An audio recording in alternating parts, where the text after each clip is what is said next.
Apakah kelebihan mati pada hari Jumaat? Benarkah Dajjal tidak akan turun di kota Mekah dan Madinah?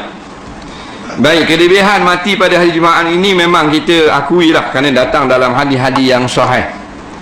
Maksudnya dia ini aman daripada fitnah kubur. Dan ada pendapat ulama yang mentakwilkan maksud ini, maksudnya iaitulah ringan seksa kubur. Kalau takdirkan kata dia itu dia kena seksa dalam kubur, dia diringankan seksa. Tetapi pada dalam alam barzah sahaja, kerana dengan sebab berkat hari Jumaat. Ada pun bangkit di padang mahsyar dalam neraka, tak ada ringan kat tu, dengan sebab dia mati hari Jumaat. Dah?